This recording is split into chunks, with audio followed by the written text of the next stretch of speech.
Hello, and welcome to another episode of Don't Panic Geocacher. In this episode, I'm going to talk about some puzzles that involve numbers. This is not going to be math related, although there's a little bit of math involved. But basically, these are some number related puzzles that you may encounter in geocaching mystery caches. My name is Aryan, and I go by OneOfN5, and I'm here to tell you how you can solve these puzzles, how they work, but also, of course, some tools that will make it easier to solve some of these number puzzles. Before I go into the first type of number puzzles, I would like to remind you that this is best watched in high definition, so you can change your video settings. That way you can see not only the puzzle better, but also the tools and how to utilize the tools. So this one is called Cryptarithms. This is a puzzle where you basically get like typically a funny equation or a funny word set of words where each letter is uniquely substituted from 0 to 9.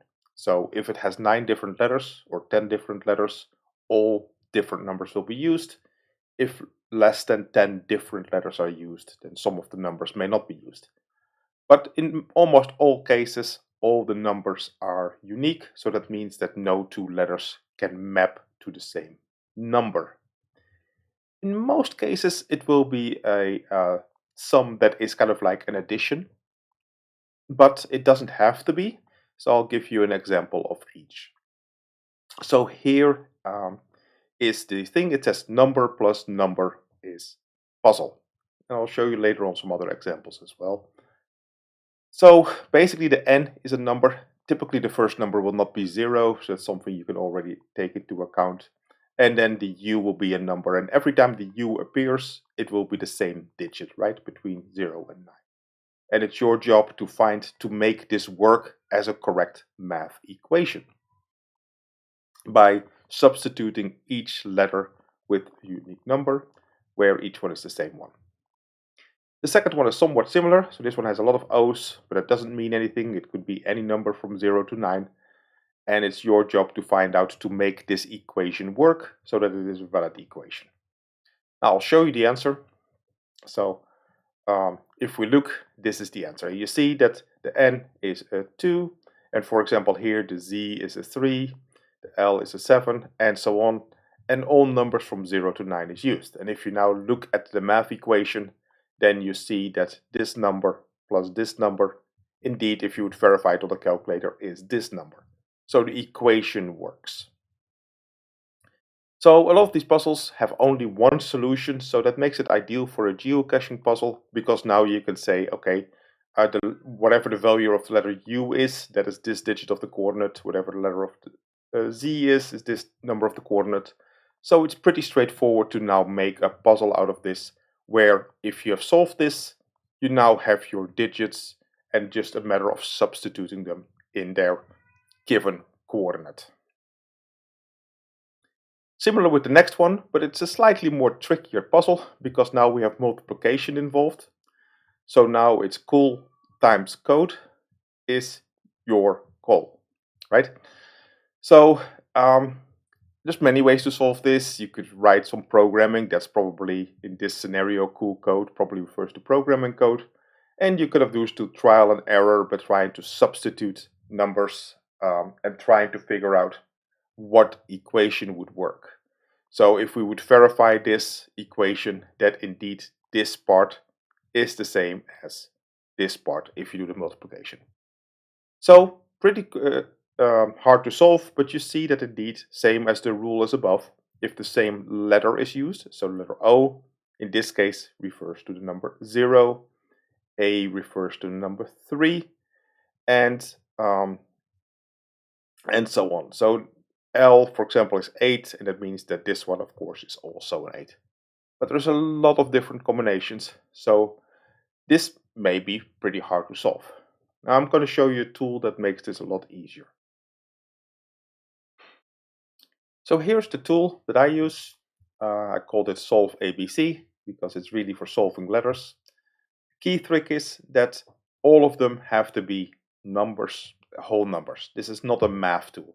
There's way better math tools out there, Wolfram Alpha, stuff like that. This is more like a equation type tool for simple numeric equations that all have integer numbers, so meaning whole numbers 1, 2, 3, 4, 5. So by default, it assumes that your outcome has to be between 0 and 9, but I have the option to change that and say the outcome can be larger numbers as well. I will show you some examples later on. Other than that, you can sort of specify the uniqueness. You can do it in two ways. I will show more. Basically, everything with a checkbox, it expects to have a unique value. So in other words, if A is 1, it assumes B won't be 1 when solving this. And so when I press solve, then we'll see it will take about 10 seconds or so, maybe slightly longer, it will solve this particular puzzle. We've already seen the answer. It will show us some progress that it's making. So basically, it will just go through the different variations based on the parameters set. So numbers won't be higher than 9, and they have to be unique, and this equation needs to work. Because this is a plus, there's probably easier ways to solve it other than brute force. But in this case, you see that it will come up with the answer. And so we see here that the word number is indeed the 2. So that was the first. And then the second one was 0. So 2, 0, and then 1, and etc. So basically it puts here all the variables in alphabetical letters. And it also tells me that it's finished, meaning that there is no other solution for this problem. So you see that within like a little bit longer, like 35 minutes, it was 35 seconds, it was able to go through the entire search space and find the correct answer to this puzzle, with just very minimal input, right? Basically, assume the number is between 0 and 9, which was the default. Assume everything is unique with the toggle, and we can turn them all off if we say they don't need to be unique, turn them all on, or change individual ones saying this number can be the same as another number. And so we can remove the uniqueness. So yeah, just a quick example of how the first one was solved. We had a second one as well with an equation. Now, this tool is slightly more flexible than some other Cryptarithm tools that you may find online. So the second one that we had was, let me see, that was cool times code equals your times goal, right, as the math equation. Same criteria though. We say that all the letters need to be unique. So that's the default, all of them by 0 to 9. That's the default as well. And we'll tell it to start calculating that. And we'll see what it does here.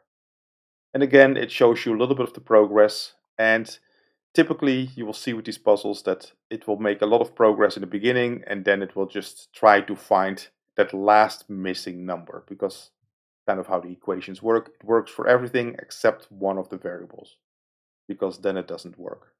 And you see here that within a few seconds, it was able to come with the correct answer, but it will keep searching if maybe there's alternative answers.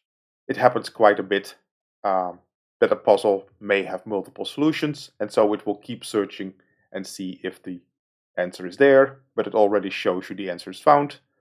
And we know from my earlier scenario, it started with 6008, so 6008, which is indeed cool. So it found the right solution for this particular puzzle. So you see how simple it is. You just type in the equation here, and then it will solve it for you. So here's another example. It's a calculation square. In this case, the rules are that they're from 1 to 9. So we have only 8 numbers, A, B, C to H, right? So out of the 9 options, only 8 are being used. But it doesn't have to be. I've seen these ones that the numbers are between 1 and 100. They can be any type of number. You just have to make these different math equations work. So 29 plus A plus B equals 42. You have to find out what A and B are. Similar with C, D minus E is 3. And you have to find out what they are. And so on, 29 minus C minus F. So the same for the vertical lines, you have to kind of make them work and find out all the combinations. So again, a little bit of a trial and error of what it could be. You can exclude certain options of like it isn't possible. So if these numbers are all unique, then we know E can't be 1, because if we add something then minus 1, it's very hard to get to 3, because it would be the smallest you could do is 1 plus 3, then minus 2. It would even work. So E is probably one of the bigger numbers, is what we here can do. But again, it's a lot of trial and error to solve this. I'll show the solution. So with this one, and so we see here that again, all of them are unique numbers. And of course, all these letters could again be used to now give you a coordinate format to say use the last minutes are B, F, D or something. And so if you don't know what they are, then you have to solve this puzzle first. Then you have the last 3 digits of the minutes of either the latitude or the longitude. So similar like this one, I will also show this how this is solved with the same tool. So for this puzzle, and yeah, you can rewind a little bit to see indeed I entered all the equations from that puzzle. So there was 3 horizontal ones and 3 vertical ones. And I just entered them exactly like you would do in elementary school, just as simple equations. Note the operators that you can use. There's a lot of them you can use, but equals, greater than, smaller than, and then this is not equal. This is a standard programming way to indicate not equal, which can also be utilized. Not equal doesn't help the tool a lot, because not equal doesn't mean something is right, it just means it isn't wrong. So it is using not equal doesn't often help a lot, but just there. Also for this puzzle, for these calculation squares, the numbers have to be unique, so the uniqueness has checked. And so if we say analyze, now it will start solving. Note, because we have multiple equations, it can do it much faster. So we see that almost within like a second, it comes up with the right equations. That's because we have multiple equations. And in math, if you have multiple equations, you can get much quicker to a specific answer.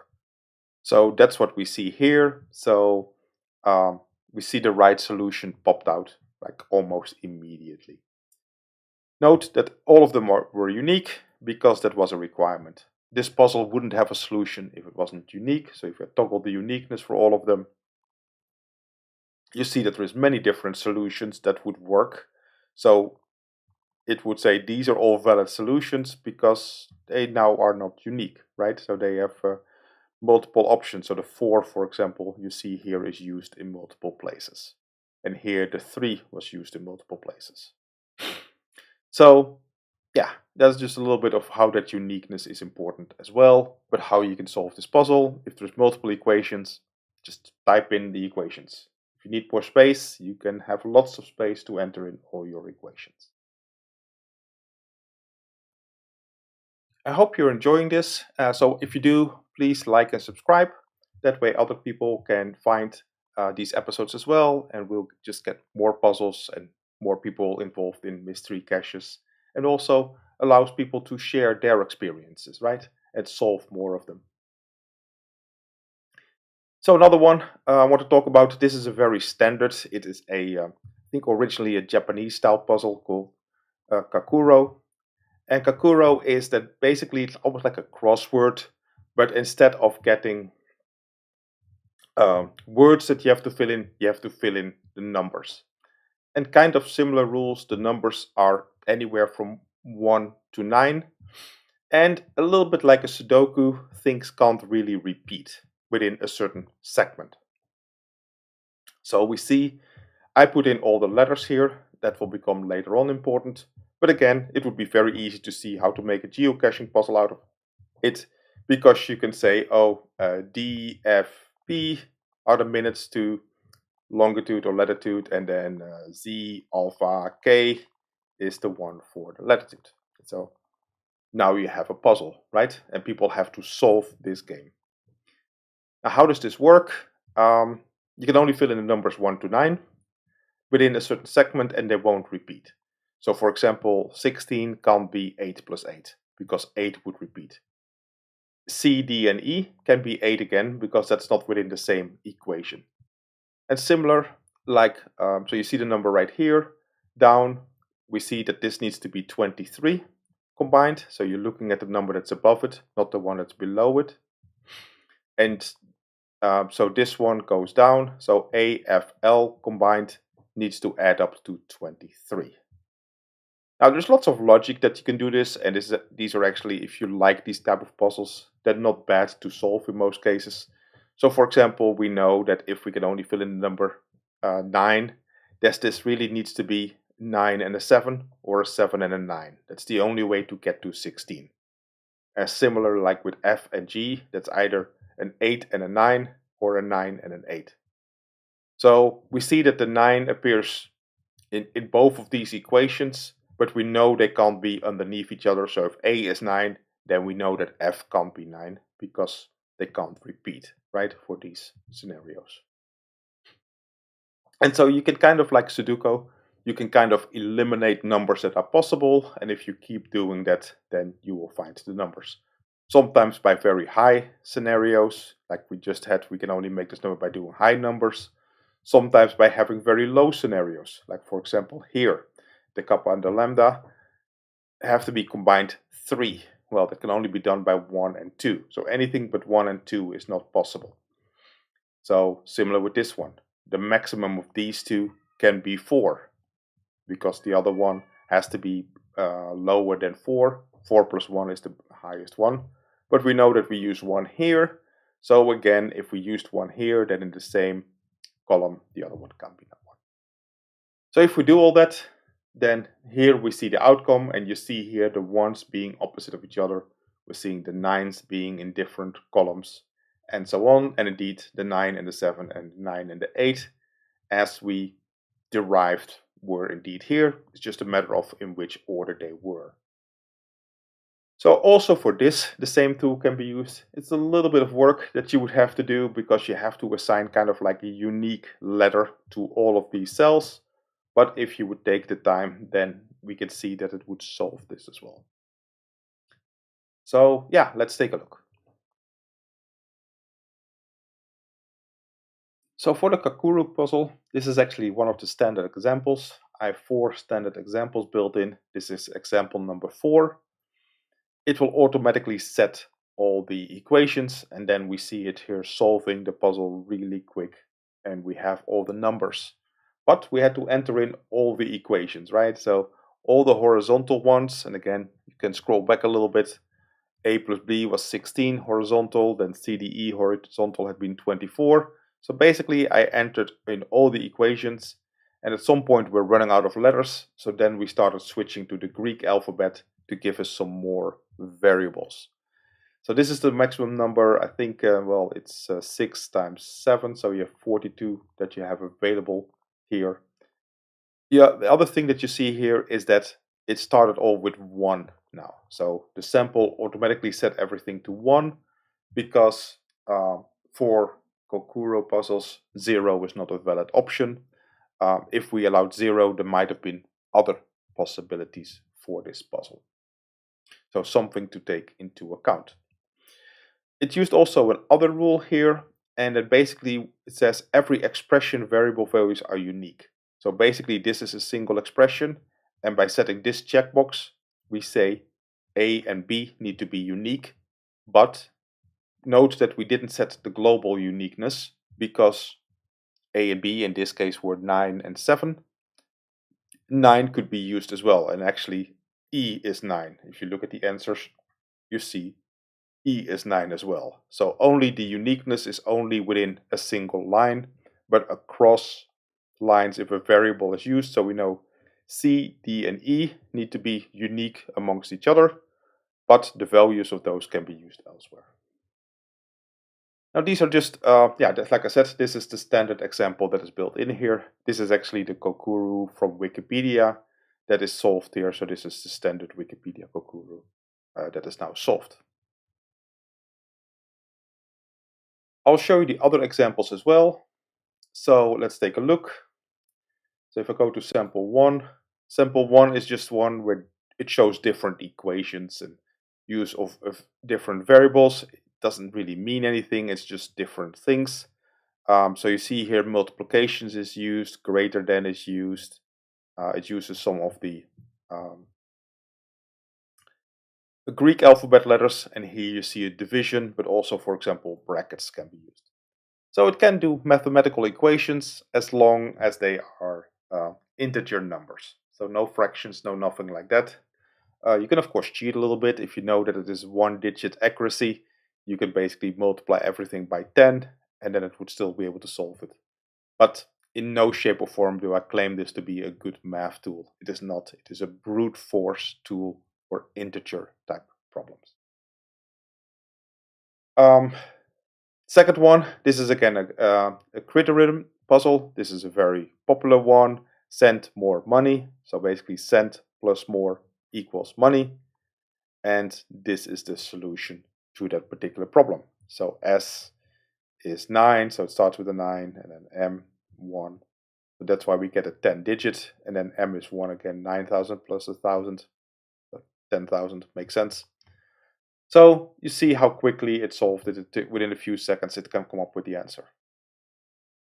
Now there's quite a bit of math that you can do here, so sample 3 actually goes into some more advanced math stuff. So we see here a floor function, which basically means round down.